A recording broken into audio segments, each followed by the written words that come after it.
So now we're going to look at different fundraising propositions, which are taken from different stages on the motivation continuum. And I think when I work with clients, I think this bit is the most useful because there's a lot of theory, there's lots of kind of charts and graphs and engines with different words around it. Until we see what this looks like, this is a very abstract concept. So first of all, a fundraising proposition is really a motivational proposition. How am I going to motivate the audience to give, which is your fundamental aspect of everything we do. So on stages 1 to 2, these are the stages which we're much more familiar with because we use these stages quite a lot, and most of our fundraising propositions tend to fall within stage 2 if we're not careful.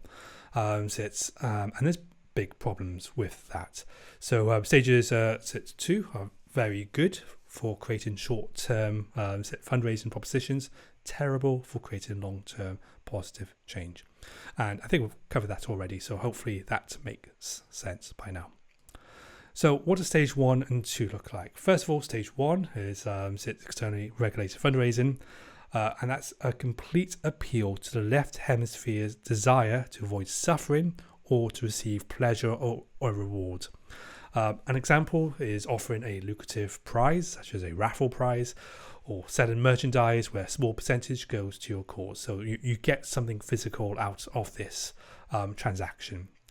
Again, short-term engagement, as we know, supporters are unlikely to invest in other aspects of your work.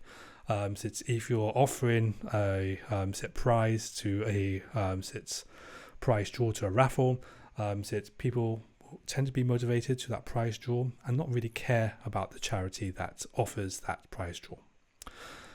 Stage 2, introjected regulated fundraising. You use introjected motivation such as guilt or sense of ego reward, and that's employing pretty much the classic marketing techniques that we've covered already, where you create anxiety and you offer a magic solution.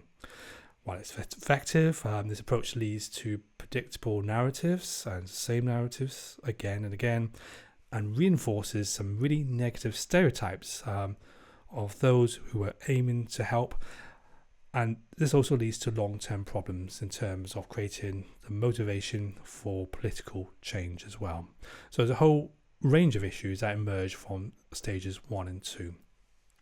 So it looks broadly something like this. These are just some kind of rough examples of what these could look like. Don't take these too literally. They're just kind of concepts, ideas, which I've just pulled together, which kind of give you an idea of what different motivation stages look like. So clearly stages 1, win the dream house in the Cotswolds.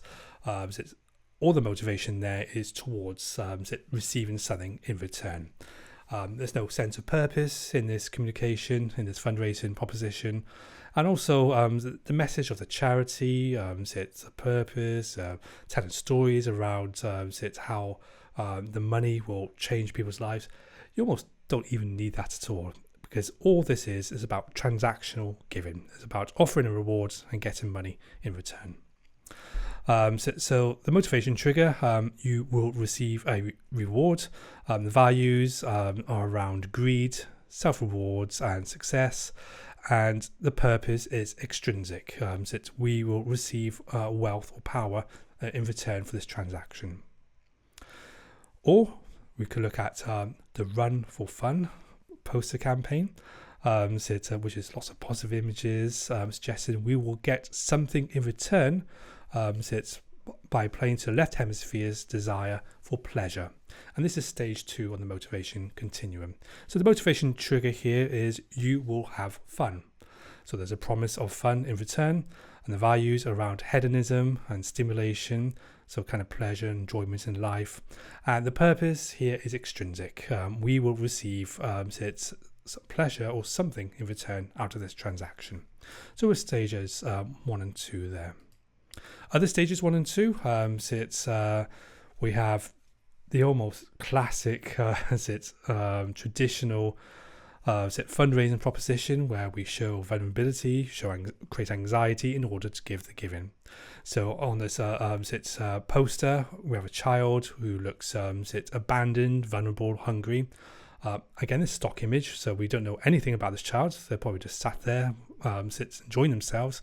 But you can manipulate an image in any way you want to and bring it into a fundraising proposition to tell a different story. So it is a form of inauthentic storytelling in many ways. So you're using anxiety to drive its motivation, and it's classic marketing technique here. Show the need, then offer the magic solution, which is £5 a month given. Or we can do this within a environmental framework where we create eco-anxiety, whether it's through the image, and show how climate scientists expect global temperatures to rise at least 2.5 degrees. Play to fear in order that people will give to your cause. So classic, create anxiety and offer the magic solution. So using fear to drive motivation, sense of time is running out, and given today is the magic solution to save tomorrow. Implies a technical solution to the climate crisis. And that's quite important here. There's no kind of relational aspect here. It breaks everything down that if we give money, we can stop this thing in the picture. And it's oversells on the promise being made in that marketing kind of proposition. So the motivation trigger is to give, to get rid of fear or anxiety, but it creates anxiety in the first place. And the values here around security and order. And the purpose here is extrinsic. Giving is the magic solution.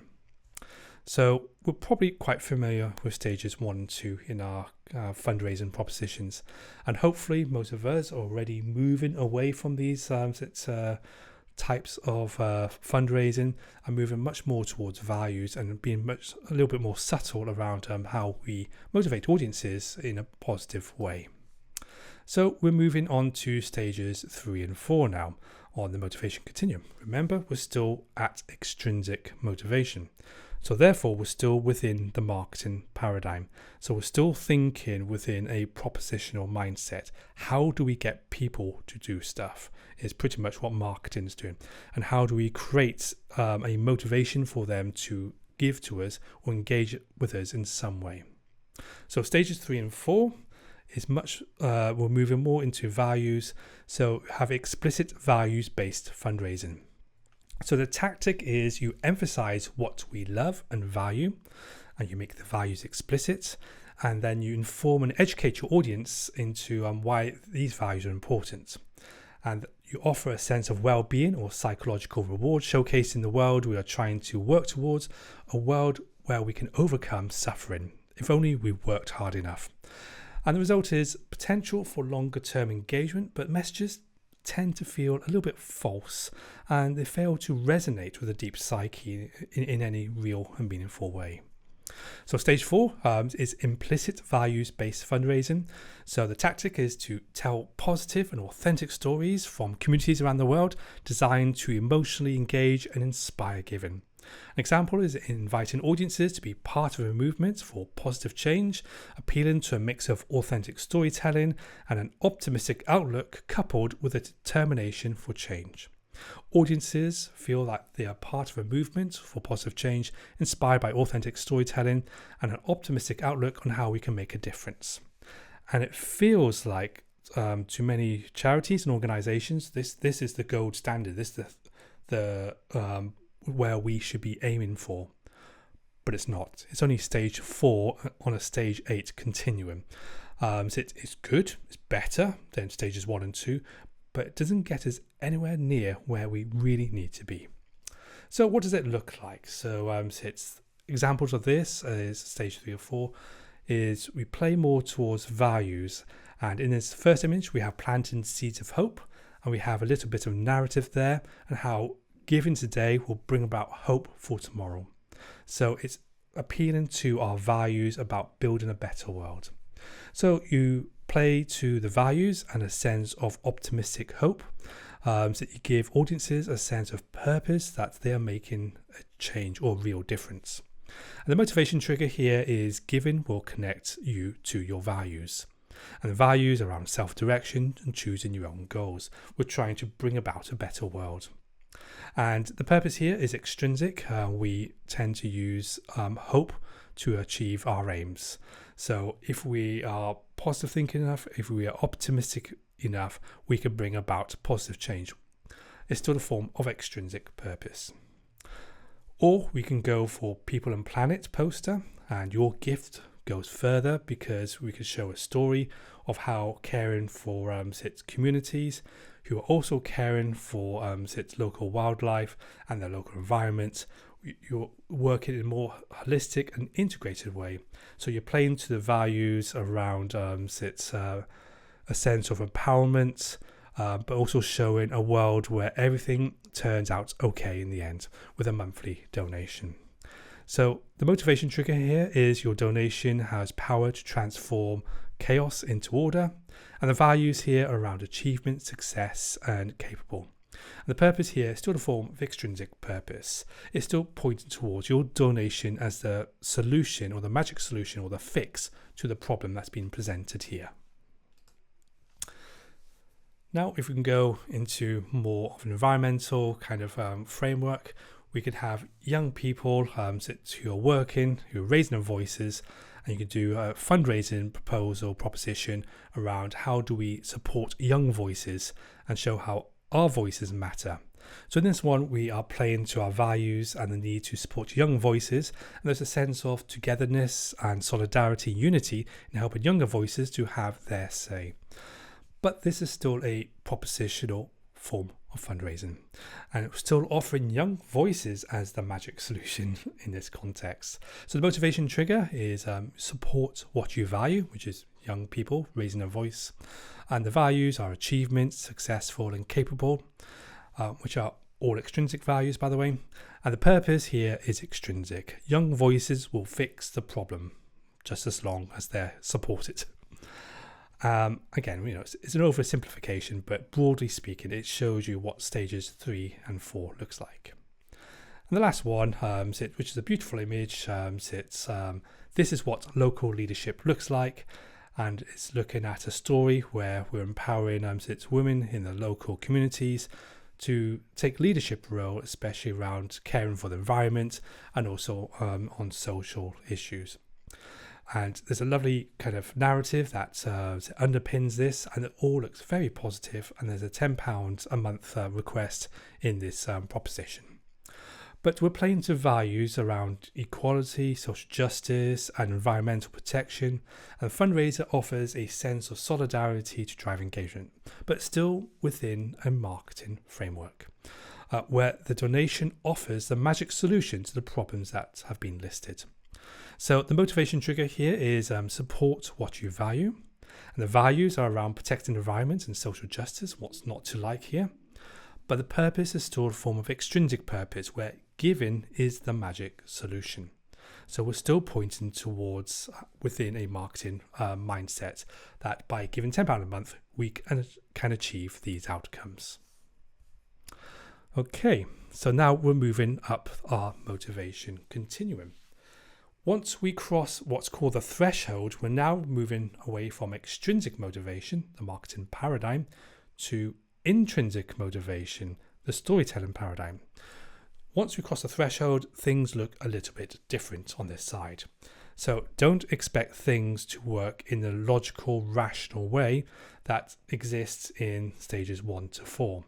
And don't be surprised when we move away from pointing to fundraising as the outcome and start looking to how do we engage our audiences in order to transform them, out of which the fundraising will happen. So it's a very, very different mindset. Extrinsic motivation is how do you get people to do what you want, and intrinsic motivation, how do you awaken them to do what is within them already. So you play a very different role in terms of motivation. So what does it look like? So stages 5 to 6, stage 5 is regulated purpose-driven fundraising. So tactic is purpose transcends the cause. So you emphasize self-transcendent purpose rather than magic solutions. And the narrative focuses on a self-transcendent purpose, showing that the way is hard, but the struggle is worth it. And it's really important that you don't create the path of least resistance in our communications, where actually, it's easy to sign up to this, it's easy to fix this problem. actually show that the way is hard. But through good storytelling, you take your audience into the story. And once they recognize that what we're trying to do is hard, they're much more likely to awaken the necessary values for long-term engagement. If you show them it's easy, that there's a magic solution, they'll give to the magic solution and then wonder why it hasn't worked. They won't give again. So the result of this is you resonate stories with your audience, shifting from transactional giving to a shared sense of purpose. And then stage 6, self-regulated purpose fundraising.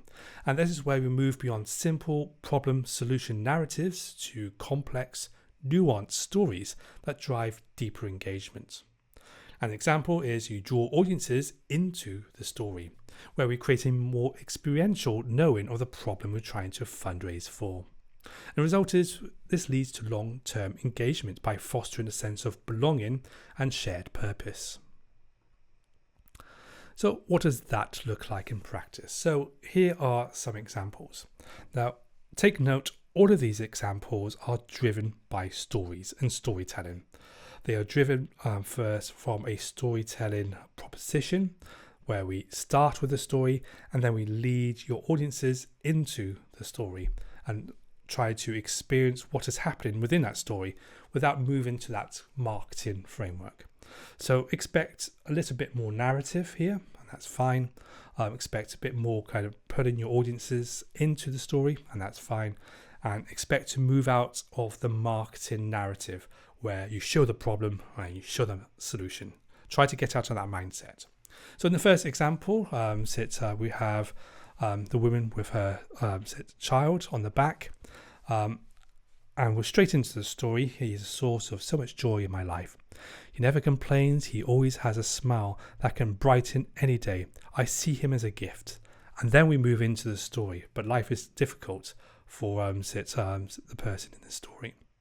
So this plays to a deeper transcended purpose.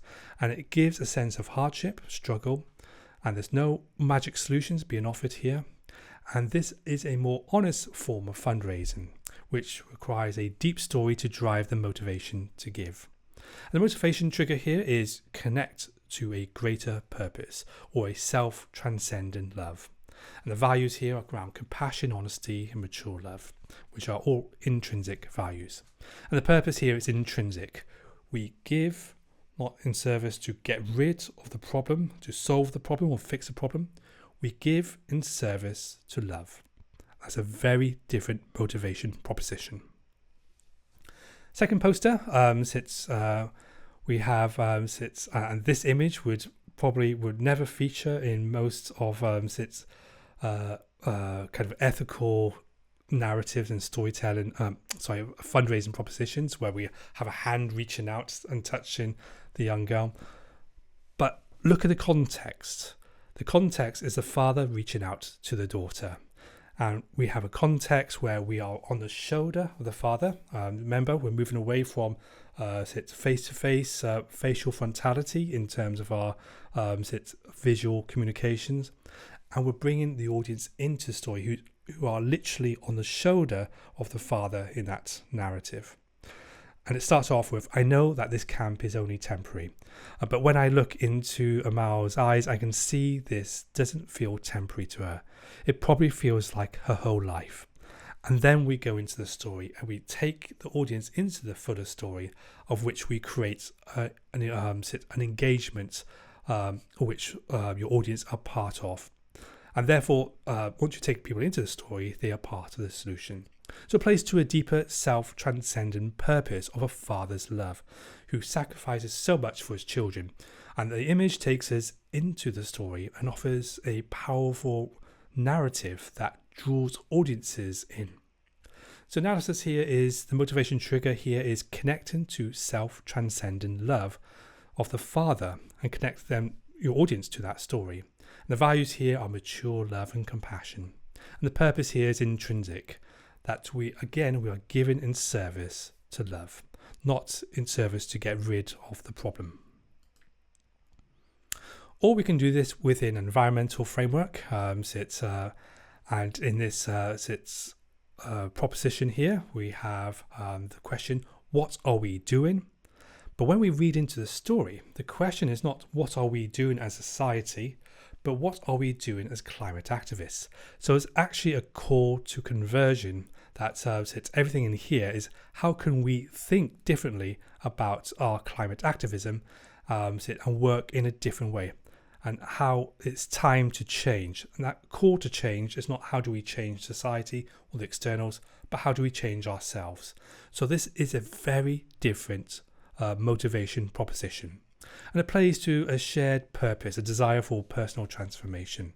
And it recognizes the problem is not out there to be fixed, to be solved, but there is a recognition that we're all parts of the problem as well as part of the solution. So the motivation trigger here is a desire for personal transformation and a deeper understanding. The values being proposed around wisdom, mature love and protecting the environment. And the purpose here is intrinsic. It's about how do we change ourselves? How do we undergo a personal transformation? And then we're back to our fun run, just to show that you still have the same images and use. We still have family fun run days, but still play to our higher values and work with intrinsic motivation. And in this poster, we have the family 2K run, and we have a quote from the father, which is the father in the background. I want my daughter to grow up knowing that we all have to play a part in making the world a better place. So the motivation here is not to have fun, but to give a sense of purpose to the daughter.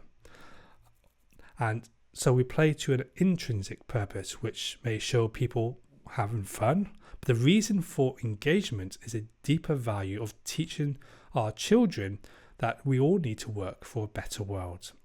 And we do that by taking part in a family 2K run. And in this motivation trigger is to kindle a purpose with family members, and the values around self-sacrifice, helpful and meaning in life. And the purpose here is intrinsic. We're undergoing a personal transformation, trying to instill values within our children. So we still have similar images to stages 1 and 2, but the way we've approached it now is through working with higher values and working with the higher stages of motivation. Okay, right, and now we're getting to stages 7 and 8 on our motivation continuum. And this is where things get a little bit, let's say, strange and different, because we're not working with the logical, rational left hemisphere mind. We're not using fear and anxiety. We're working with a completely different ecosystem of values, of purpose, and almost a different language altogether, which the left hemisphere doesn't understand at all. The left hemisphere will think all of this is just nonsense and will throw it all out. But we're not working with the left hemisphere, we're working with the right.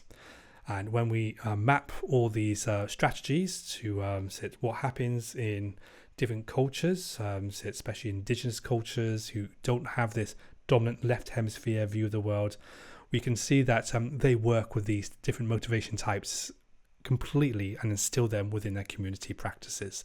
So there is examples of these approaches that work within different cultural settings. So what does stage 7 and 8 look like? And this is where we move into what's called spiritually driven fundraising. And I know that word spiritual can have different reactions to different audiences. Some are quite warm to that idea of the spiritual nature of fundraising, of motivation, and some people will have a negative reaction to that. So we're not talking about moving to spiritual language. We're not moving to pushing a spiritual agenda or a religious agenda here. We're just recognizing at this stage that to move to stages 7 and 8 on the motivation continuum, you have to recognize a spiritual dimension of the psyche that can take us to those higher stages. So the tactic here is the desire to give is aligned to the desire of the right hemisphere towards self-transcendence. Therefore, our fundraising propositions lead our audience into the conflict of the story we are telling in order that we are transformed by it. So the example, we view social and ecological crises not as problems to be fixed, and therefore there could be no magic solution, but as symptoms of a broken relationship of which we all participate in. So the results, when we apply this, we get deeper engagement and long-term donor retention. Then we move to stage 8, and this is a self-regulated, spiritually driven fundraising. So we move completely beyond the problem-solving mindset, and we start to address the deep mythic and relational themes like loss and return, love and suffering, blindness and seeing. And we see this in a lot of kind of mythic storytelling, where we deal with these big themes of darkness and light and hold these tensions together. And the fundraising propositions focus on these deeper drivers behind the stories that we're telling. So example of this, we tell stories with deep narratives that touch upon the deep spiritual themes of who we are, our sense of place in the world, and how we deal with suffering. And we help audiences to see the underlying drivers behind the fundraising propositions. So the result is, reaching this stage will offer some incredible results and long-term results. If we can work with this stage, then we can not only create good fundraising propositions, we also help with our longer and bigger ambition is how do we create cultural change and social change, and how do we awaken certain values needed to bring about the changes we seek. So this is the gold standard that we should be aiming for. Most organizations put stage 4 as a gold standard. I think that gets us absolutely nowhere. We need to be at stages 7 and 8. But how we work there will take time. And I didn't give examples of this in this training because I think we need to go into a separate space to work with these different propositions and how to integrate these into our work. And all this is covered in our main master storytelling training program, which offers the insights how to work with 7 and 8 stages on the motivation continuum. But broadly speaking, we need to escape from the paradigm trap of the marketing paradigm and embrace a totally new paradigm called the storytelling paradigm. And this storytelling paradigm works with the right hemisphere of the brain. This storytelling paradigm works with the 3 primitives in a very different flow states. It works with intrinsic motivation, intrinsic values, and intrinsic purpose. And when we get these 3 to work together and we work them in to feed off each other, we create this self-motivating engine. So this is why we have this almost electric heart engine that it doesn't draw from outside, it draws from within, and it's self-expanding. So it can influence others to do the same. So this is where real change comes from. If we want to create real change on the social and ecological issues of our time, we have to be using this engine. I think it's a no-brainer, especially for the evidence I've seen around motivation and all the psychological effects that using anxiety or fear has on long-term behavioural change. And also when we look at some of the biggest issues and problems we all face around fundraising, but also around creating cultural and social change on some of the big issues, we can see that there's something fundamentally wrong. And it's clear that we're all using the wrong engine. So let's start thinking about how do we use the right engine, the storytelling paradigm.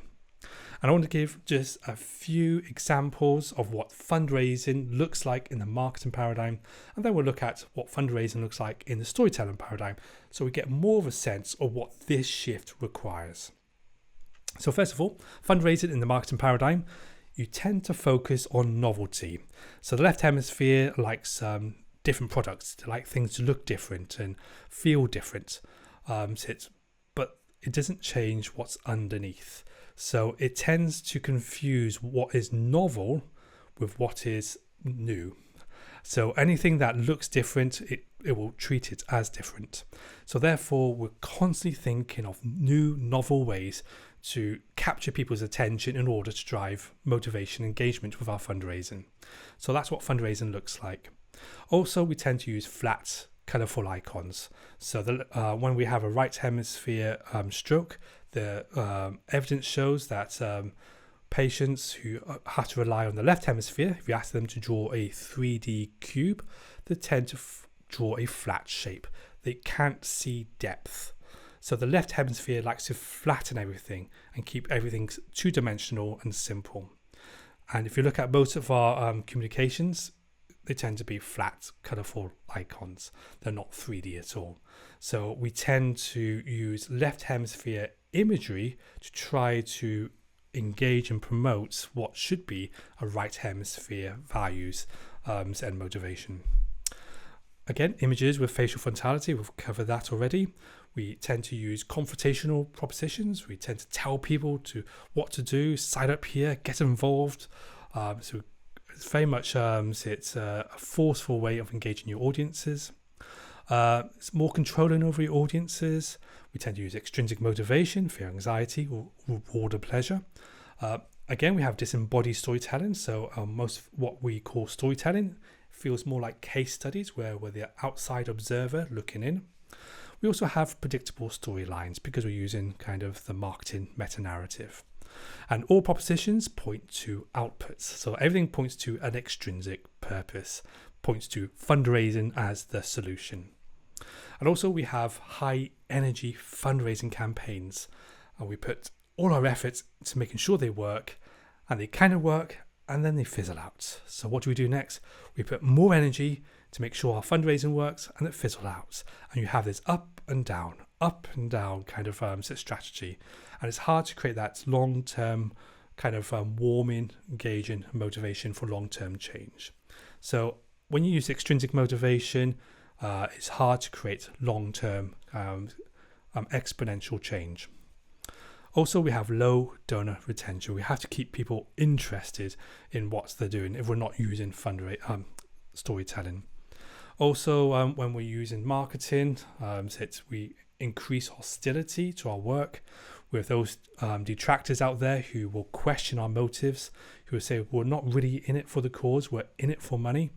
And the reason why they're saying that is because when we use marketing, we're communicating that at the implicit level. So your detractors will pick up on that and they'll throw that back in your face, and you'll create a lot of conflict in terms of when we're trying to work for positive change, you'll get people being angry at what you're trying to do. Also have increased bureaucracy in our work. I won't go too much into that, but the left hemisphere likes a process. So therefore, depending on what your organization is like, there'll be a sign-off process to make sure that you tick certain boxes in order to deliver on your fundraising outcomes. And if you don't tick those boxes, you can't create a fundraising proposition.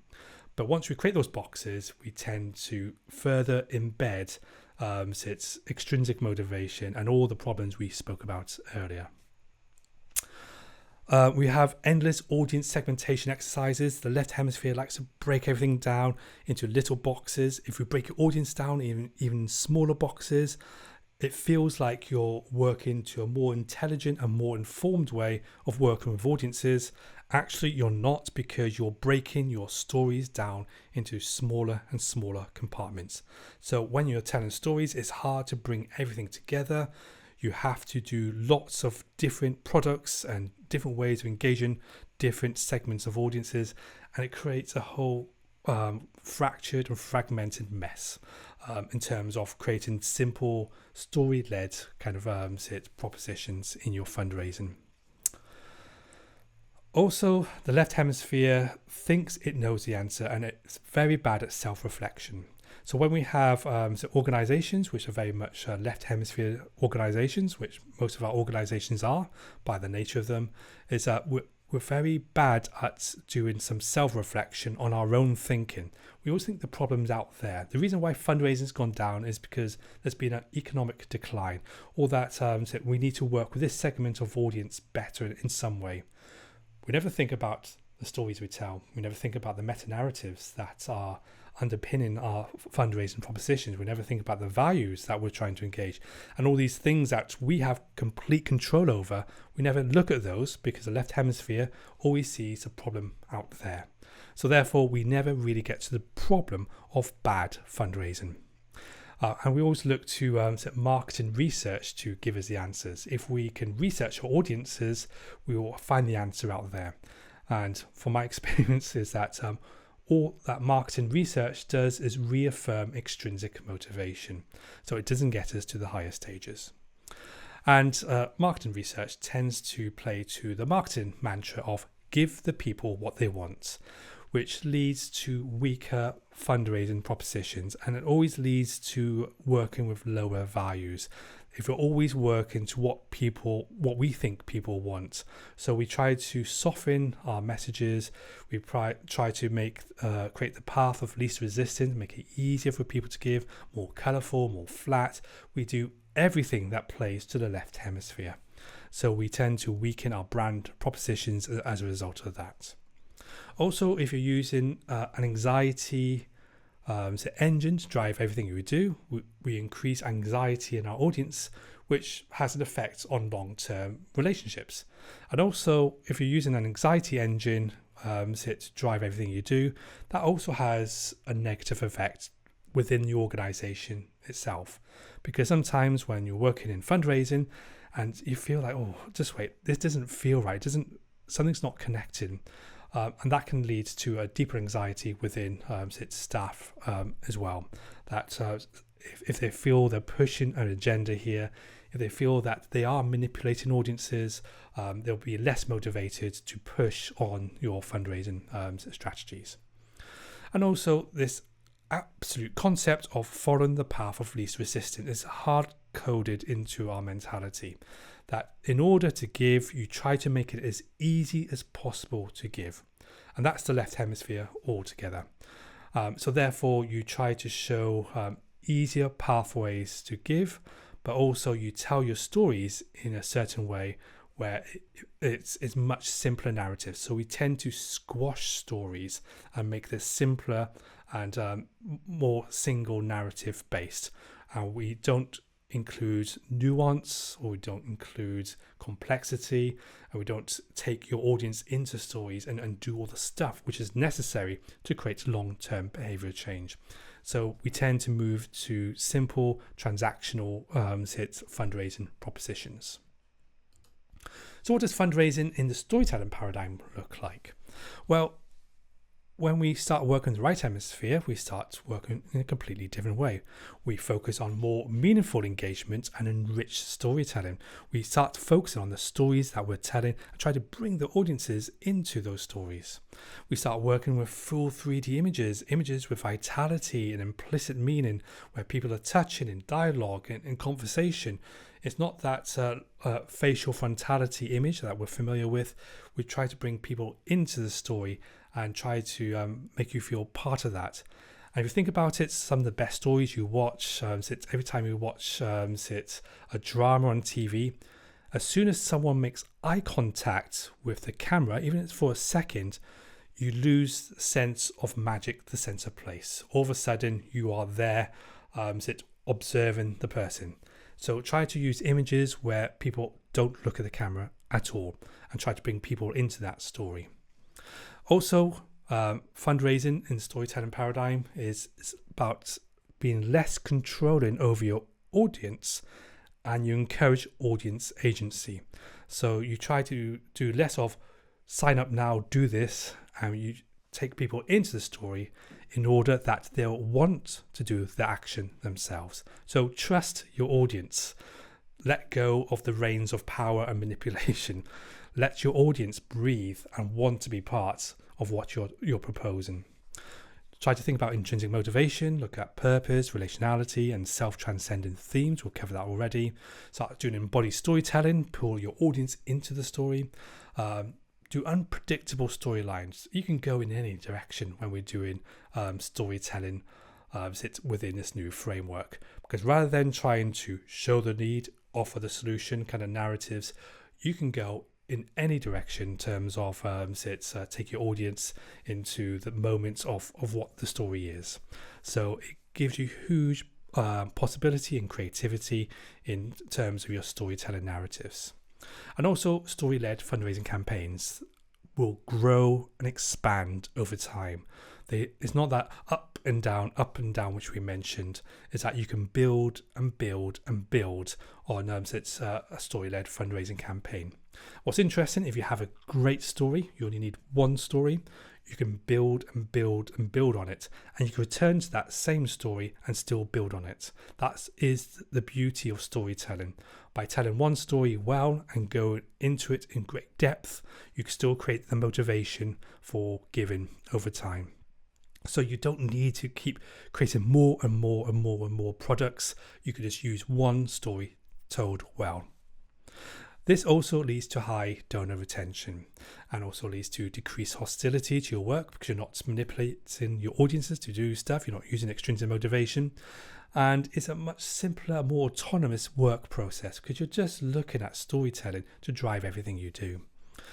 Also, it creates a unified audience engagement strategy rather than having lots of segmentations and breaking audiences down into different parts and components and different outreach elements and working on different social media platforms.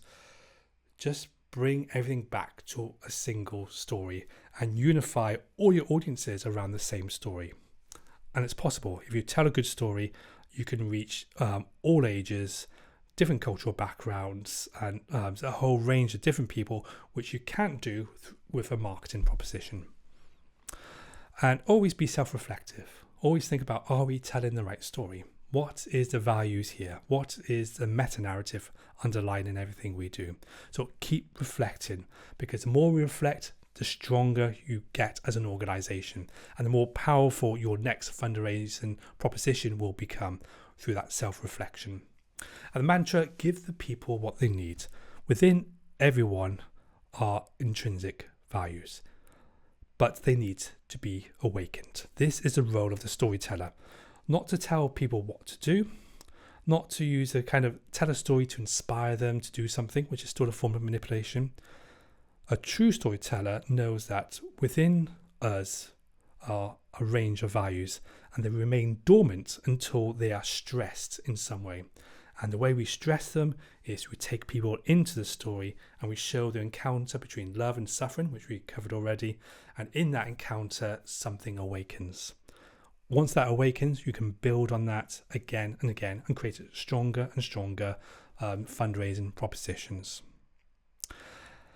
And then also, because we're not using an anxiety engine, we decrease anxiety in our audiences. We give people the opposite of anxiety, which is agency, a sense of purpose, a sense of connection, a sense of seeing the world as it is and holding those opposites together and knowing that we're not trying to make the world a perfect world, but we know our place in it and we're trying to transform it through the what we do and how we participate in the flow of everything we do. So it's a very different mindset, away from the fixing mindset to the integration mindset. So trying to work in that way takes time to develop and to think about. So in summary, we had at the beginning that triangle between the audience and the sector organization and the contributor or the beneficiary. And we try to fix which one has power. Is it the organization? Is it the audience? Is it the contributor? And how do we give more power to the people we're trying to help? And I think that's the wrong question to be looking at because we're still stuck within a triangle power relationship. Once you have a triangle, someone needs to be at the top. That's the nature of triangles.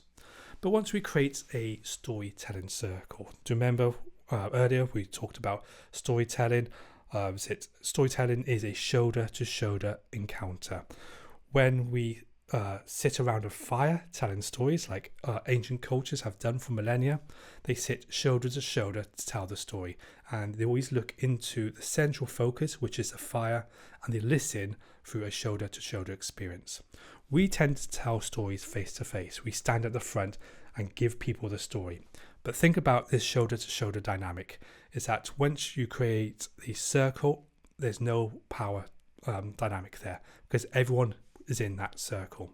So when we look at that different power dynamic, we can bring audiences into the story, not as the heroes, not as the saviors, but as participants in this narrative. And we bring the organization as participants in this narrative. And more importantly, we bring the people that we want to help as big contributors to the narrative that's being told. All three hold different roles in this relationship, but they all are parts of this story. Shoulder to shoulder, we work together to bring about the changes we seek. So everyone, there's no hero, there's no ups and downs. We're all playing to a different hero dynamic, that we all have a different role to play, but we do that equally together in this circle. And this takes a while to kind of work with and embed and bring into your communications. But once you work with this dynamic, it takes away those problems we had with unethical storytelling of hero savior dynamics, which we're really kind of struggling to get away from. So there are ways of working within a storytelling paradigm that works more within an ethical framework. And that's why it's so important that we learn how to become a master storyteller. This is a missing skill set, I would say, that we need within the wider charity sector. We're very good at marketing, and we shouldn't be. We should be brilliant at storytelling. And when I talk about storytelling, I'm not talking about the ability to write stories, which is a communication technique. I'm talking about how do we think like a storyteller? How do we bring audiences into the stories we tell? And how do we work in a way which is not about manipulation, but will work with intrinsic values and intrinsic purpose? But in order to develop these skills, we need a set of skill sets in place in order to get to where we need to be. So to become a master storyteller, we need to know how to work with meta-narratives, and that takes time to learn. We also need to develop a skill set called valueception, which is the ability to work with and see values and understand how values actually work and how to work with values in different flow states. And that takes time to learn.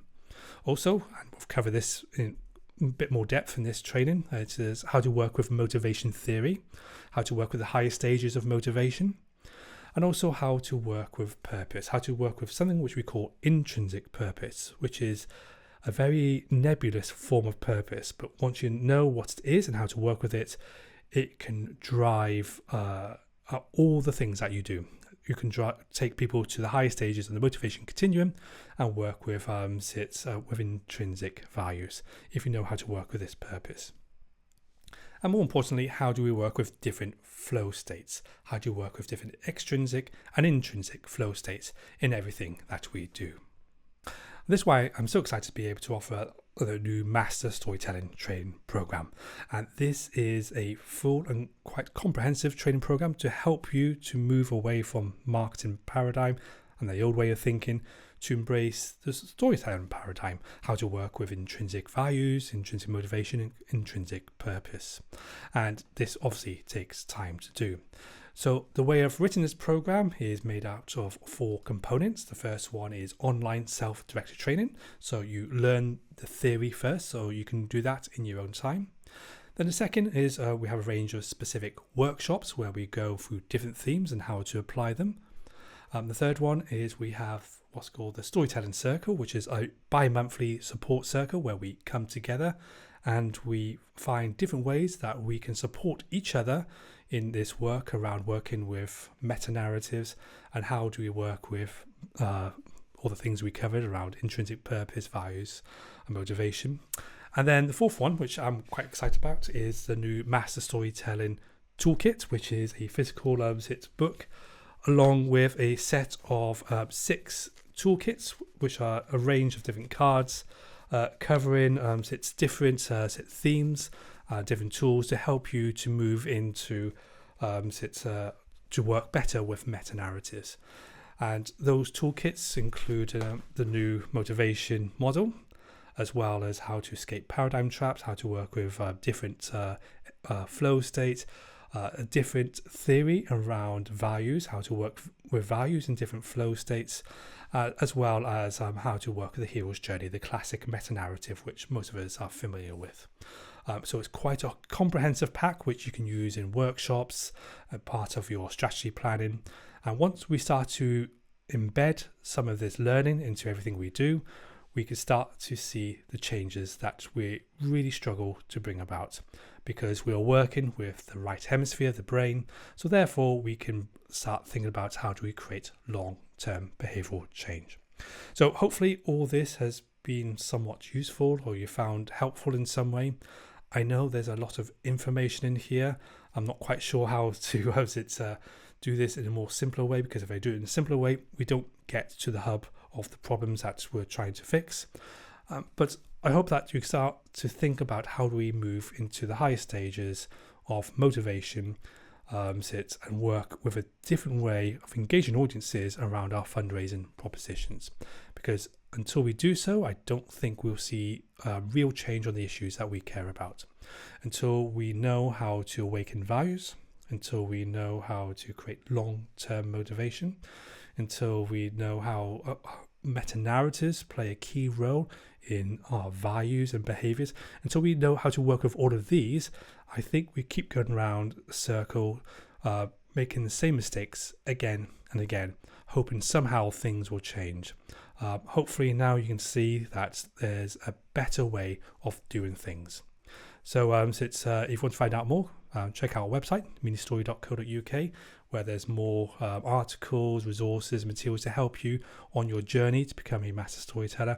And please do check out the bespoke training programs which are available to help you to move into a new way of thinking and working around audience motivation, and give you some really valuable insights on how to work with the higher stages of motivation to bring about real change on the issues we care about. So hopefully this has been useful. Go to our website to find out more. If you have any questions, drop me a line, and hopefully I will see you soon in one of our training sessions where we can talk more directly around how to put all of this into practice.